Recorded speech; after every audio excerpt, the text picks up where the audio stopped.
అందరికీ నమస్కారము. ఈరోజు మాఘ పౌర్ణమి. కార్తీక మాసం ఎలా ప్రాముఖ్యమో ఈ మాఘమాసం కూడా చాలా ప్రాముఖ్యత కలిగి ఉన్నది.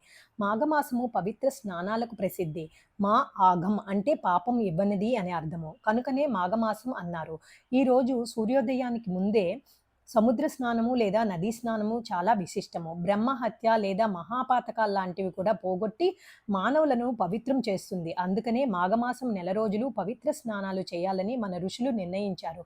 పురాణాలలో కూడా చెబుతారు. మాఘ స్నానాలకే కాక ఇష్ట దైవాన్ని పూజించటానికి, దీపారాధన చేయటానికి, పితృదేవతలను తలుచుకోవటానికి, సూర్యుడికి ఆదిత్య హృదయం చదువుకొని పూజ చేయటం, మహాలక్ష్మికి అష్టోత్తరం చదువుకొని పూజ చేయటం, ఇలాగా ఇన్ని ప్రత్యేకతలు ఉన్నాయి కాబట్టే మహామాఘి అంటారు. చాలా ప్రాముఖ్యమైనది.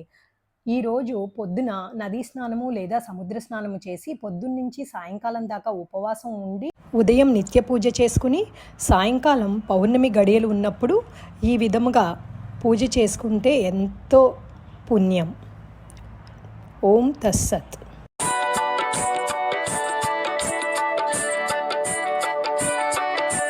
महालक्ष्मी नमोस्तुते, मधुर सुभाषिणि नमोस्तुते, माधवी सुंदरी सोम सहोदरी आदिलक्ष्मी नमोस्तुते, महालक्ष्मी नमोस्तुते, मधुर सुभाषिणि नमोस्तुते, माधवी सुंदरी सोम सहोदरी आदिलक्ष्मी नमोस्तुते.